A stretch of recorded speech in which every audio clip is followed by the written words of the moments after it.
Oke, sekarang kita coba buat bahas problem setnya Ektek.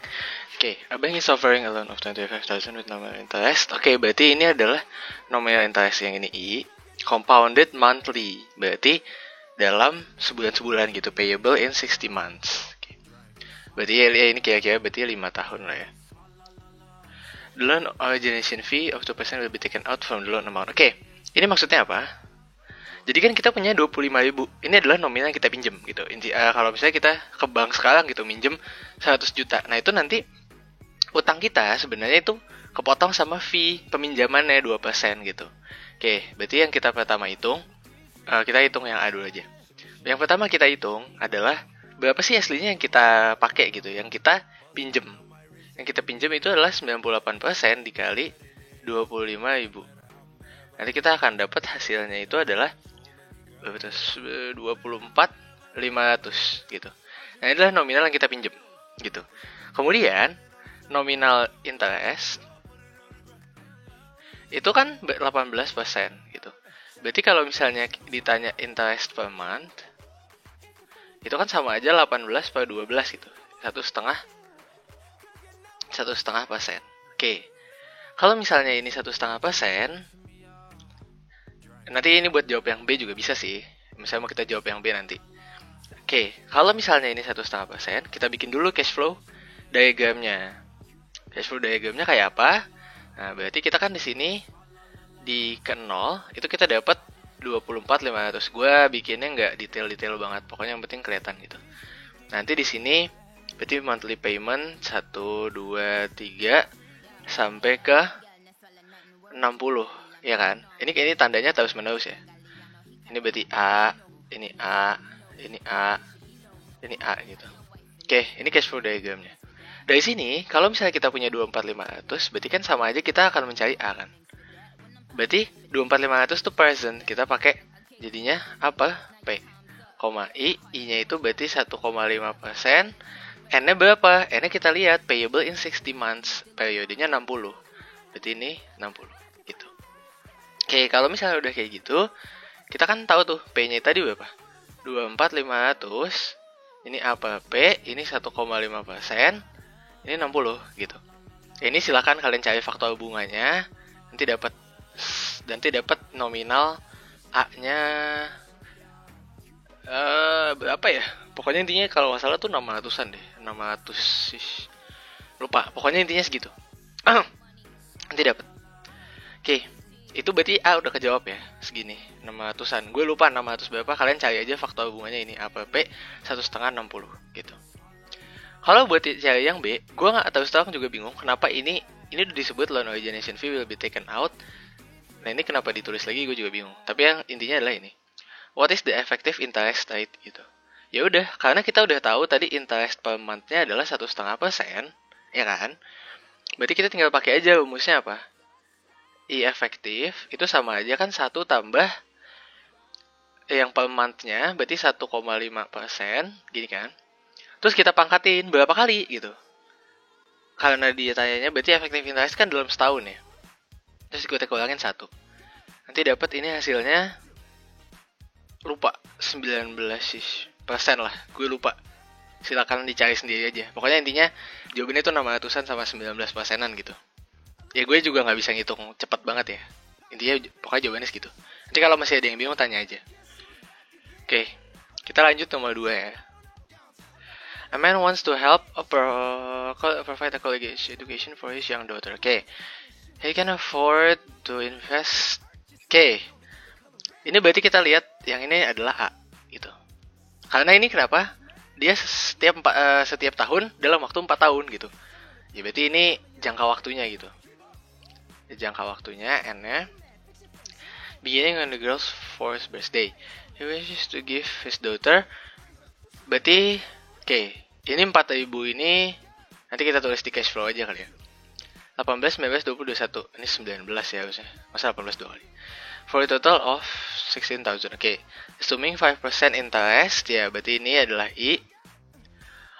What uniform annual investment will he have to make on the girl's 8 through 17 birthday? Oke, ini soalnya emang susah dipahami. Intinya kalau kita bikin cash flow diagram, ini akan jadi kayak gini. Gue bikin panjang. Yang ini di sini 4, 5, 6, 7 gitu. Berarti di sini 600, 600, 600, 600 gitu. Oke, dari 8 sampai 17 ini kita belum tahu. Ini yang ditanya, A-nya berapa gitu. Tapi yang jelas dia invest juga sesuatu nominal yang sama, tapi nggak 600 gitu. Oke, nah nanti di tahun 18, 19, 20, 21. Nah, kalau tadi dia invest, nah sekarang dia narik tabungannya. Berarti sini 4.000, sini 4.000, sini 4.000, dan sini juga 4.000. Oke. Nah, cash flow-nya udah dapat nih. Cash flow-nya gini doang gitu. Maksudnya nggak begitu susah. Yang bagian sini. Nah, yang susah tuh adalah gimana nih kita bagi-baginya gitu. Nah, kalau gue biasa gini. Gue kumpulin di satu tempat gitu. Gue kumpulin aja di tahun ke-17 misalnya.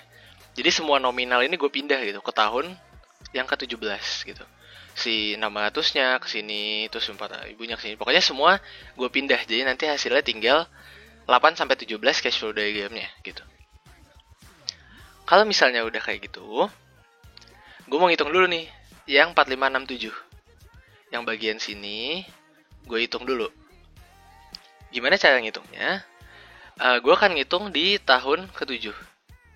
Karena gue gak bisa ngitung langsung di tahun ke-17 kan, capek ngitungnya 600 pindah ke 17, 600 pindah, capek gitu. Gue ngitung dulu dari, berarti jadinya F per A-nya gitu. In 70 year. Oke, berarti kan kita mau bikin F kan. F-nya di tahun ke-7 di sini nih. Ini ada F7 gitu. Misalnya F7. Itu sama aja A. Terus ini kita pakai F per A. I-nya berapa? I-nya tadi kita udah tahu di sini 5%. Berarti sini 5%, N. N-nya berapa? N-nya 4 ya. Karena 4 kali nyetol gitu. Ini 600, ini F per A. 5%, ini 4. Oke, ini jawabannya gak tahu berapa. Ya udah pokoknya ini pasti di angkanya 2.500-an lah. Gue gak tahu angkanya berapa. Pokoknya intinya gitu. Ya silakan cari aja faktornya. Oke. Nah, kalau udah dapet nih angkanya segini gitu, 2.500-an. Yang harus kita lakukan apa gitu. Nah, ini kita pindahin lagi ke tahun 17 in 17th year gitu.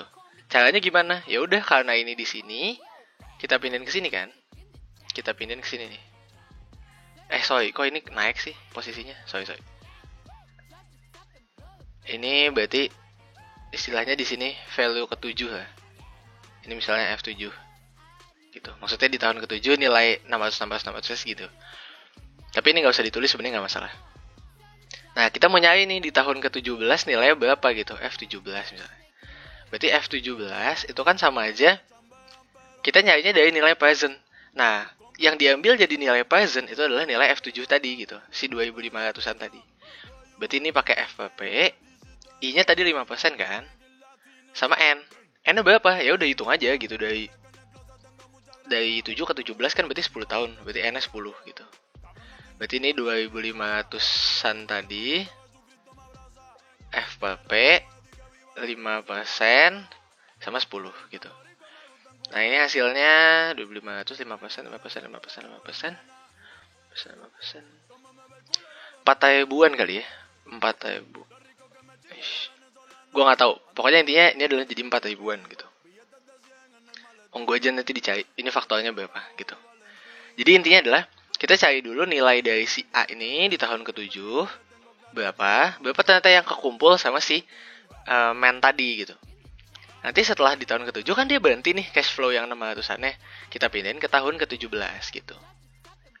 Oke, kalau misalnya udah, apalagi yang perlu kita hitung gitu. Kita hitung yang bagian sini nih. Nah, ini kita hitung. Apa yang kita hitung? Berarti kan yang kita hitung adalah amount given. Tapi kita hitungnya di tahun ke-17. Kenapa? Karena kalau kita ngitung dari sini, kita ngitungnya berarti kan present ya, P per A. Itu di tahun sebelum dia ngasih A-nya gitu. Berarti kita hitung P di tahun ke-17 gitu. P17 berarti di sini kan kita bikinnya di sini A, Terus ini PPA gitu kan. I-nya tadi 5%. N-nya berapa? N-nya kalau dinyetolannya 4 kali. 1, 2, 3, 4. Berarti ininya 4. Oke, ini 4.000. Ini PPA 5%. 4. Nah ini gue juga gak tahu angka pastinya berapa. Coba ya gue hitung dulu. PPA 5%, 4, 5%, 5%, 5%, 5%. Berarti jadinya 4.004, 16, 14 ribuan lah. Gue di sini angkanya nggak tahan semua. Maksudnya gue nggak tahu ya hasilnya berapa. Jadi gue cuma ngitung ngasal aja dan kira-kira pasti angka segini gitu. 14 ribuan. Oke. Nah kita berarti udah punya nominal nih. Dari yang cash flow yang pertama yang 4 bulan tahun 4567 kita udah punya nilainya ke bawah tuh 4 ribuan. Sementara yang di sini kenapa ini ke bawah, kan ini setoran yang di awal kan, nilainya tuh 4 ribuan ternyata di tahun ke-17. Sementara yang dikasih di tahun 18, 19, 20, 21 itu ternyata nilainya ke atas kan, berarti itu 14 ribuan. Jadi gini, kalau kita bikin cash flow diagram baru ya, emang lebih gampang sih bikin cash flow diagram baru. Berarti di sini adanya cuma 8, 9, 10, terus nanti sampai ke 17. Nah, berarti di sini kan ngasihnya A gitu kan. Tapi di sini ada juga di tahun ke-17 kita punya nilai yang tadi 4 ribuan. 4 ribuan terus nanti yang dikasihnya itu ke anaknya adalah tadi berapa tuh? 14 ribuan ya. Nah, oke, kalau misalnya udah kayak gitu kan berarti tinggal kita kurangin aja gitu yang bagian sini sama bagian ini. Berarti nanti kita akan punya cash flow diagram satu lagi yang lebih baru lagi. Itu bentuknya kayak gini, 8, 9, 10 sampai 17.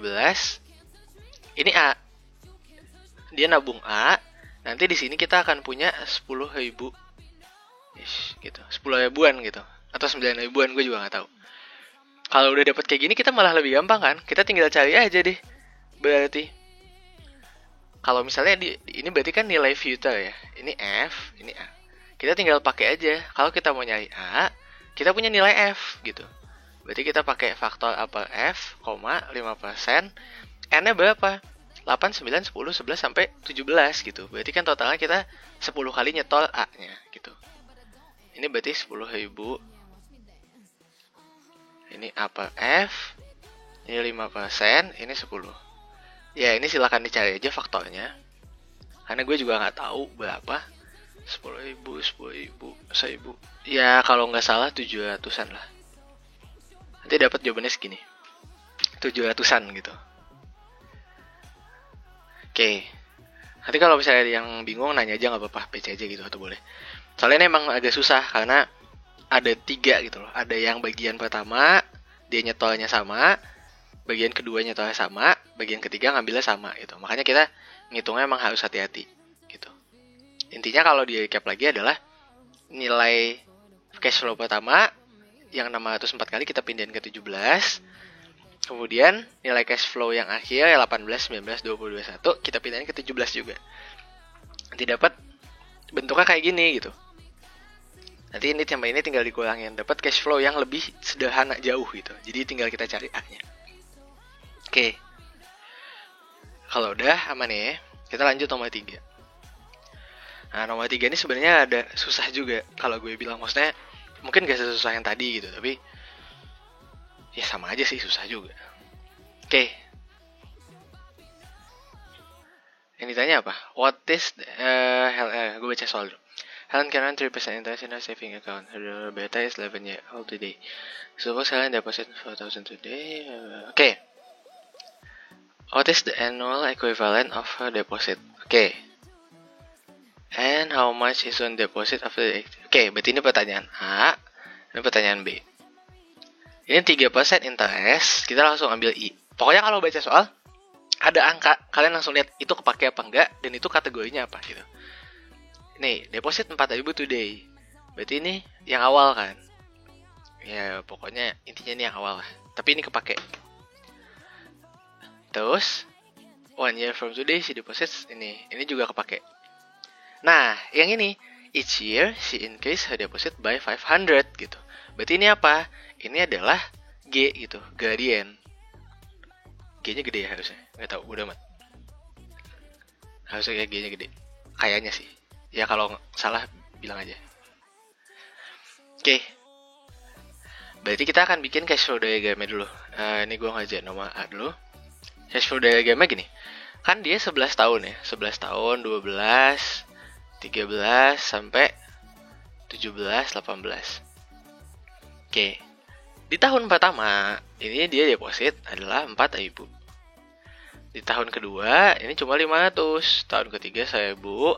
Sampai di sini tahun ke-17, berarti dia depositnya adalah 3.000. Dan di tahun ke-18 berarti 3.500 gitu. Naik kan? Ini 500, 500. Pokoknya naik terus gitu. Ini juga naik. Oke.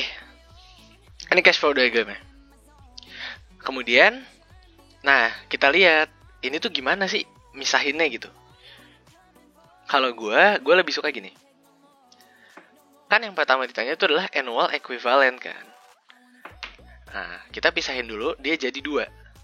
Kenapa jadi 2? Karena lebih gampang kita ngeliatnya. Daripada kita ngeliatnya gini, amount-nya itu jelek gitu. 4.000 ke 500 ke 1.000. Kita pisahin aja.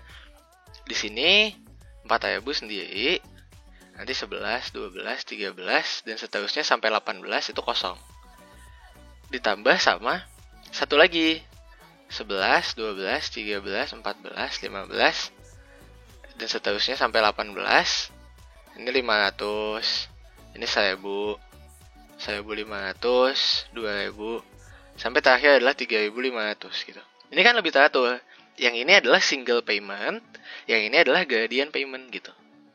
Ini gue tulis deh. Ini single, yang ini adalah gradient. Oke. Kalau misalnya kayak gini, kita lebih gampang gitu hitungnya. Kita tinggal bikin aja yang ini jadi bentuk A. Yang ini juga kita tinggal bikin jadi bentuk A gitu. Kalau kayak gini malah lebih ribet gitu. Kalian pasti mikirnya juga susah. Gue juga gak ngerti kalau bentuknya kayak gini gitu. Makanya kita bikin jadi 2. Gimana bikinnya? Ini kan nilainya adalah nilai P gitu. Sementara di sini nilainya G gitu kan. Nah, kita bikin berarti A sama dengan, kita udah tahu nilai P-nya, kita tulis P. Berarti di sini A per P, I-nya berapa? I-nya tadi kita udah tahu di atas 3%. Di sini 3%, N. N-nya berapa? Ya udah 11 sampai 18 berapa sih? 7 gitu kan. Ini berarti 4.000 A per P 3%, 7 gitu. Gue gak tahu nilai pastinya berapa. Dikira-kira aja ya. 3%, 600-an lah ya. 600-an lah kira-kira. 600-ish. Oke. Yang ini A-nya berapa gitu. Nah, kita udah tahu apa di sini gradient. Gradientnya apa? 500 gitu. Karena kan di sini tuh 0, di sini 500.000. Gradient tuh cuma bisa dipakai kalau di sini 500, sini 0 btw. Makanya tadi gue kenapa bikin jadi 2. Karena kalau di sini kan di sininya 4.000 bukan 0. Kita udah tahu G, berarti di sini apa G?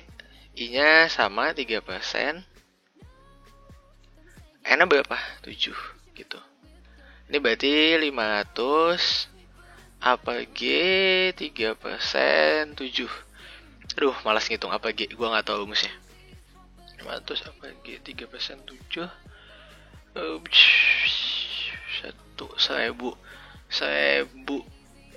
1.400-an lah. Bodoh amat. Kalau salah biarin aja. Tapi yang penting kalian tahu caranya dulu gitu. Karena ini bisa dicari kan yang bagian ini. Oke. Kalau udah, berarti A total berapa? Ya udah tinggal tambahin aja 2 ini gitu. Nanti dapat 2.000-an. Gitu. Berarti dengan savings yang bentuknya seperti ini, ya jangan ditulis ini gitu kira. Savings bentuknya yang seperti ini, annual equivalent-nya adalah segini gitu. Si 2.000-an tadi. Gitu. Oke. Ini enggak sesusah yang atas sih sebenarnya kalau menurut gue. Oke.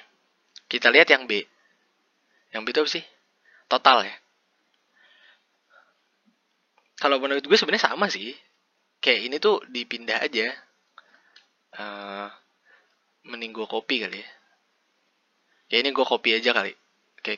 Bisa. Ini gue copy aja si cash flow diagramnya.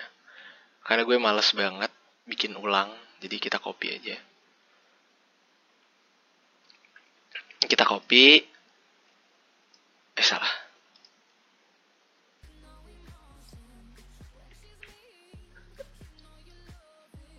Kita copy. Oke, sip. Gue hapus dulu yang nggak penting-penting. Oke, ini nggak penting-penting banget lah ya. Oke. Nah, di sini perbedaannya apa? Perbedaannya adalah kalau tadi kita ngepisahin supaya bisa nemuin A-nya, di sini kita menemuin F gitu. Di sini ada F, di sini ada F gitu. Di sini ada F, di sini ada F. Sama aja kayak tadi, berarti nanti kita bikin jadi F1 sama F2 gitu. Dengan ketentuan di sini adalah F sama dengan F1 tambah F2. Misalnya gitu. Karena ini ada dua cash flow diagram gitu. Jadi kita harus bikin ketentuan kayak gitu. Oke, kalau misalnya kita udah tahu, ini lebih gampang gitu. Yang bagian ini berarti kita punya nilai apa? Kita tinggal cari aja F. Kita udah tahu nilai presentnya segini gitu. P-nya segini. Berarti F. Berarti kita punya F per P, berapa sih? 3%. Kok 5 sih? 3%, 7. Berarti ini kita punya jadinya 4.000. Di sini F per P 3%, 7. Gitu. Nanti dapat hasilnya lupa berapa. Bodoh amat. Nggak tahu. Coba mau hitung dulu. 3%, 3%.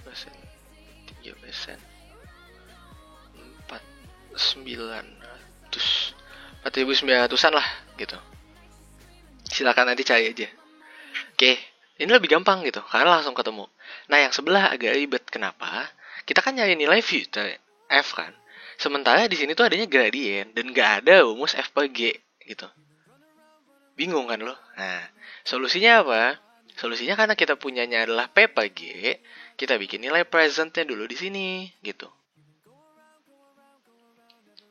Nah, kalau udah punya nilai present, kita tinggal lebih gampang gitu. Di sini kan berarti punya present, itu sama aja, karena kita punya G-nya, berarti P per G 3%, 7 gitu. Di sini berarti 500, P per G 3%, 7 gitu. Ini nanti jadinya 500,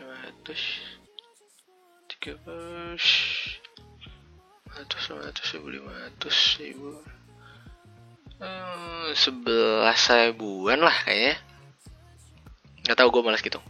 Oke, kalau udah dapat P-nya, ya udah kita tinggal hitung aja pakai yang ini. Filternya berarti ini tadi F1 kan. Berarti si F2 itu sama aja P. Ini F per P, 3%, 7 gitu. Ini 11.000 tadi.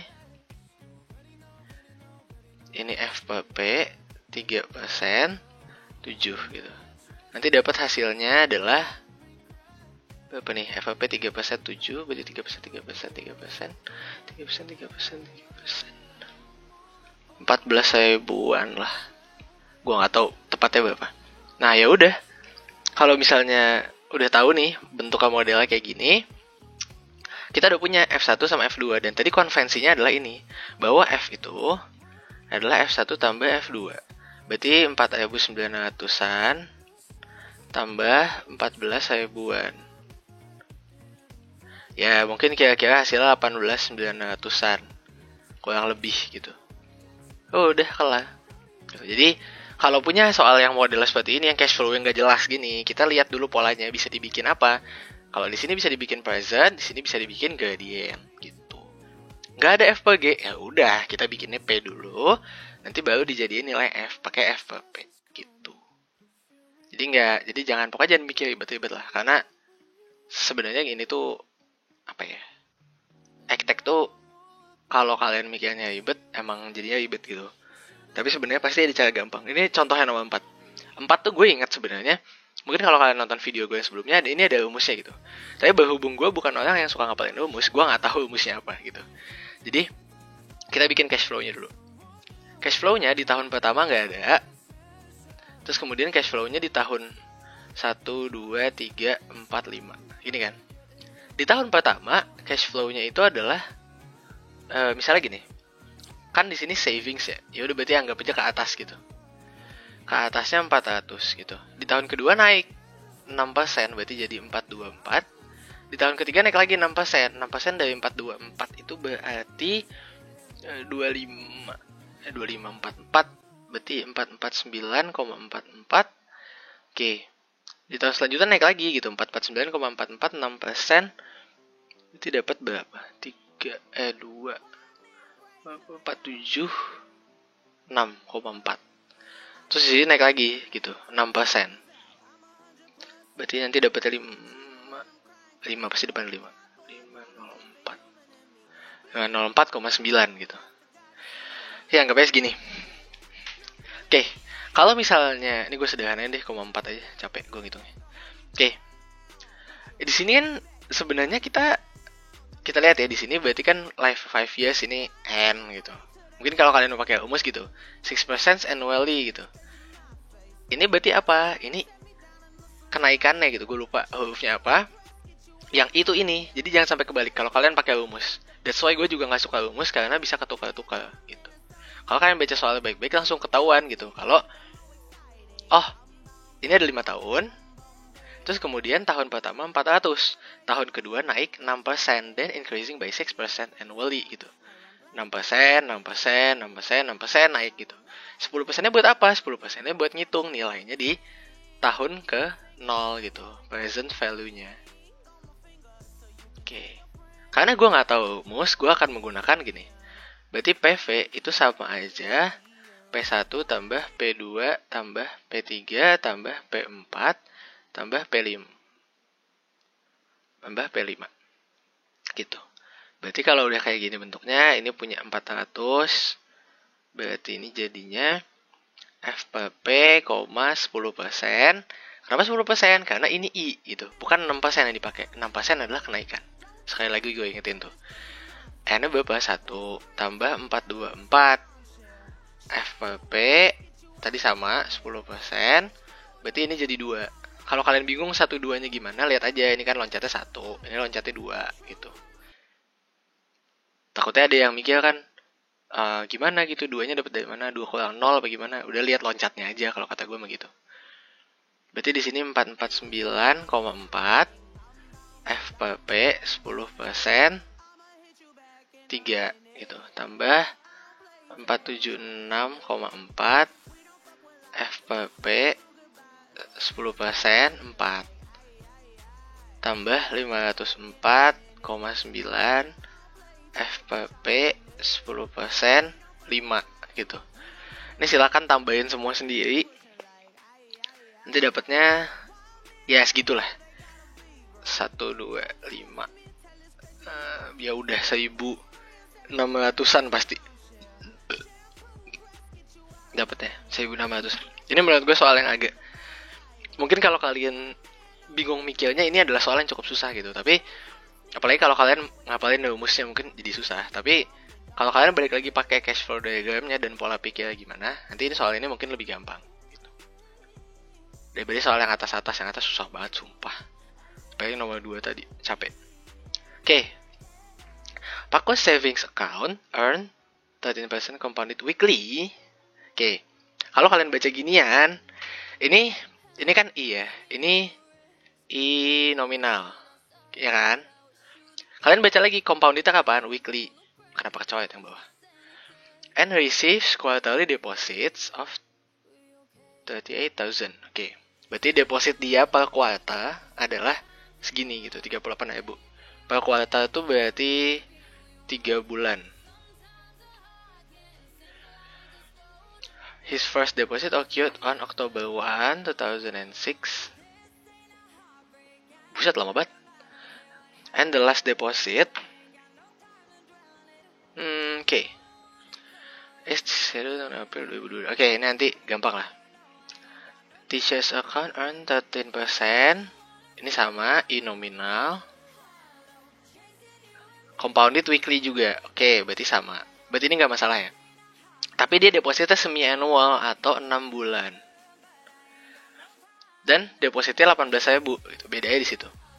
First one occurring di sini 16. The last one occurring January 1, 2025. Oke. What single amount on January 1, 2017 is equivalent to the sum of both cash flow series? Oke. Berarti gue akan ngitung Pako dulu. Punya Pako ya. Punya Pako berarti kita akan punya cash flow diagramnya gini. Ini adalah Oktober 2006. Terus kemudian di sini ada April 07. Dan ini akan terus sampai April 22 gitu. Nah, ini semuanya adalah 38.000. Nah, kalau misalnya kalian bingung, ini ada berapa kali gitu dia nyetolnya, ya udah hitung aja pakai tangan lah, nggak usah susah-susah gitu. Tapi kalau pakai tangan ini capek, jadi gue kasih tahu aja. Ini kayaknya total tuh kalau gue nggak salah ada 63 kali di nyetol gitu. Tapi sebenarnya ini nggak penting banget sih, jadi ya udah hapus aja. Oke. Yang kita hitung pertama adalah karena ini compounded weekly, berarti kita punya interest per week, ya kan? Itu berapa? Interest per tahun 13%. Kita bagi dalam setahun ada 52. Berarti kita punya 0,25% gitu kan. Itu per week. Per week. Oke. Kemudian kita lihat kalau misalnya setiap Oktober dia bayar 38.000 gitu.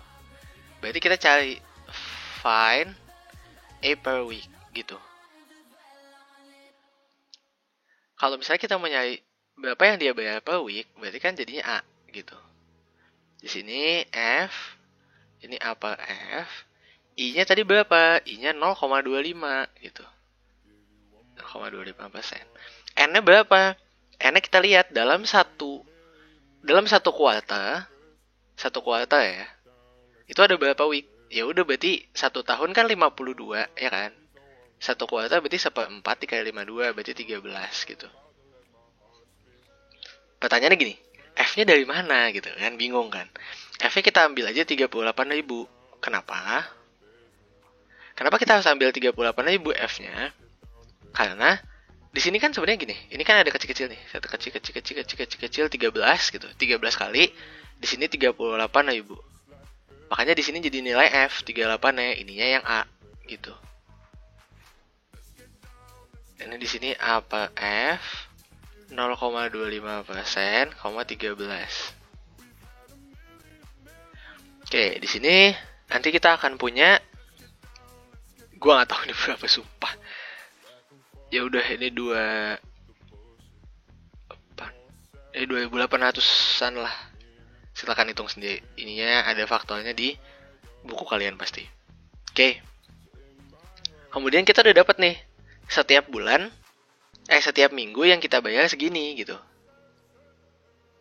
Setiap minggu kita bayar segini.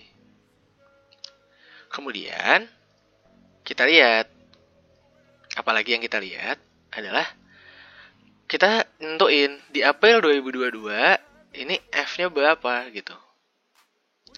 Find F April 22 gitu. Berarti kan F itu sama aja, kita tahu A-nya adalah segini gitu.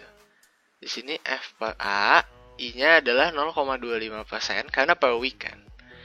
Nah, sekarang kita harus tahu N-nya berapa gitu.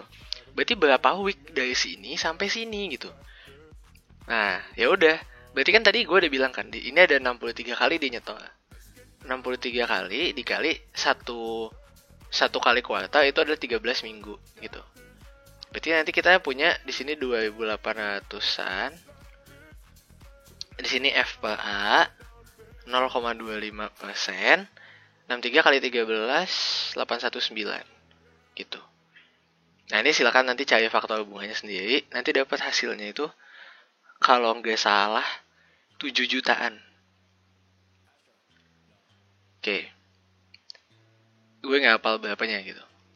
Nah, tapi yang ditanya di sini adalah January 1, 2017 gitu. Berarti kita cari find F at January 17 gitu. Gimana caranya? Ya udah, biasa aja lah. Kita nyarinya P kan. Udah tahu nih F-nya berapa.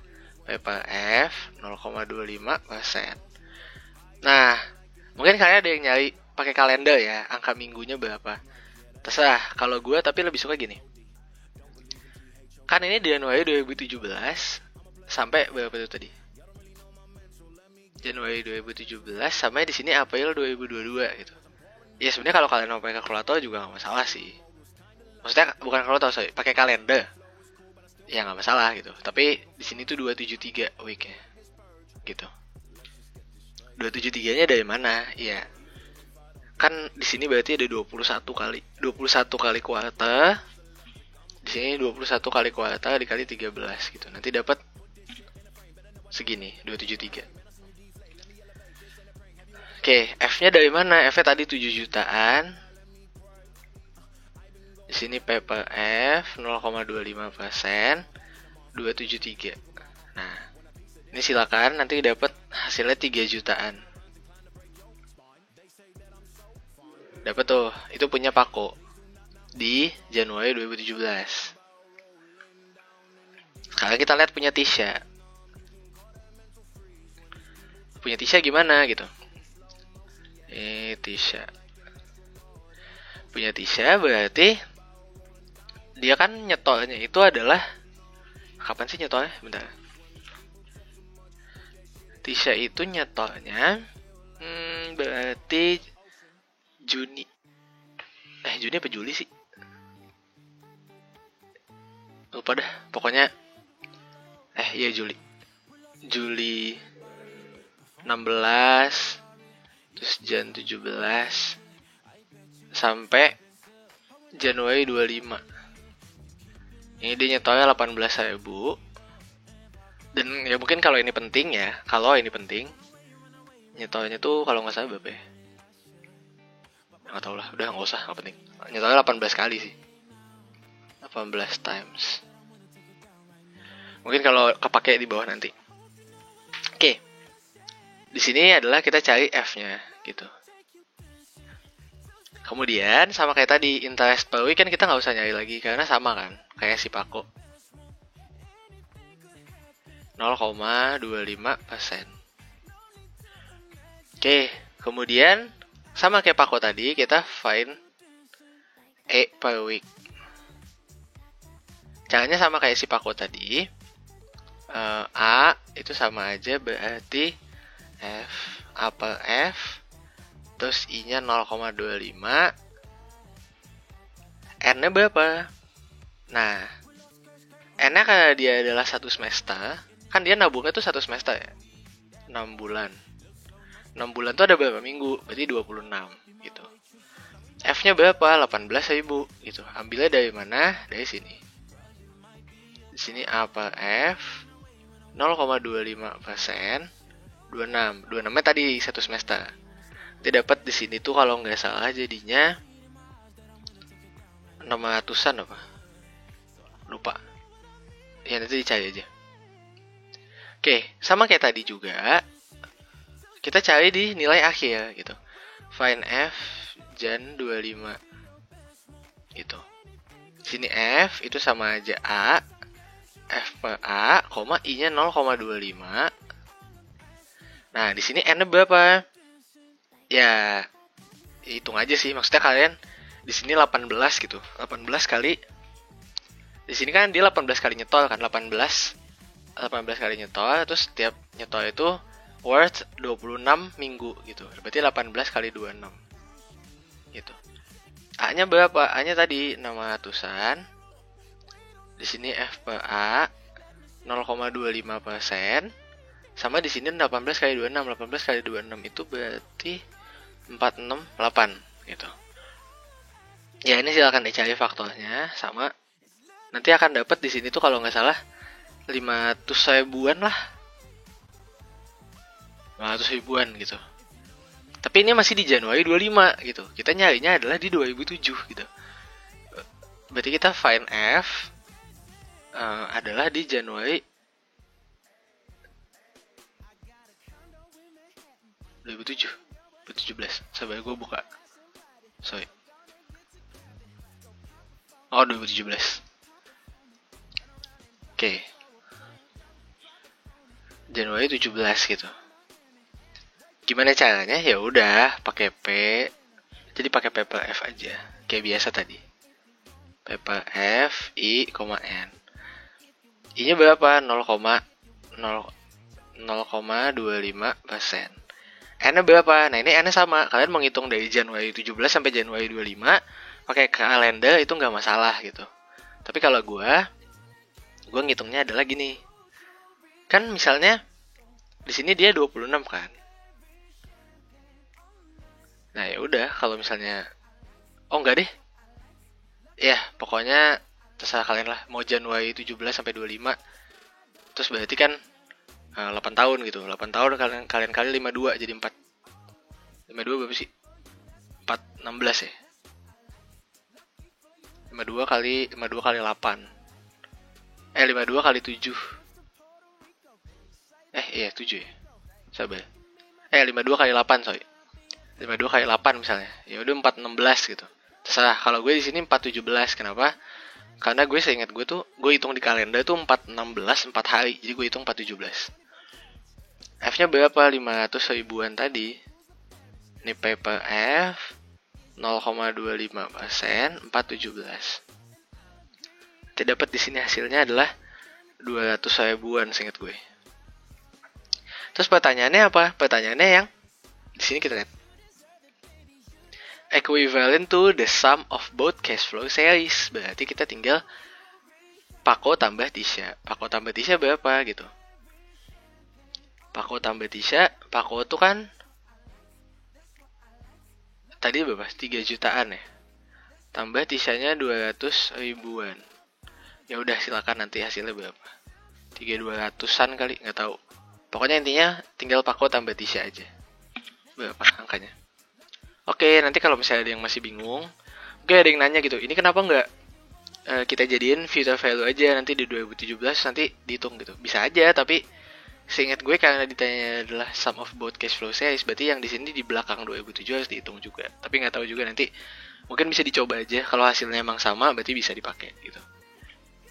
Oke, mungkin kalau misalnya ada yang bingung nanti 1-5, terserah mau nanya nama bapak aja boleh. Nanti PC aja. Oke, thank you guys.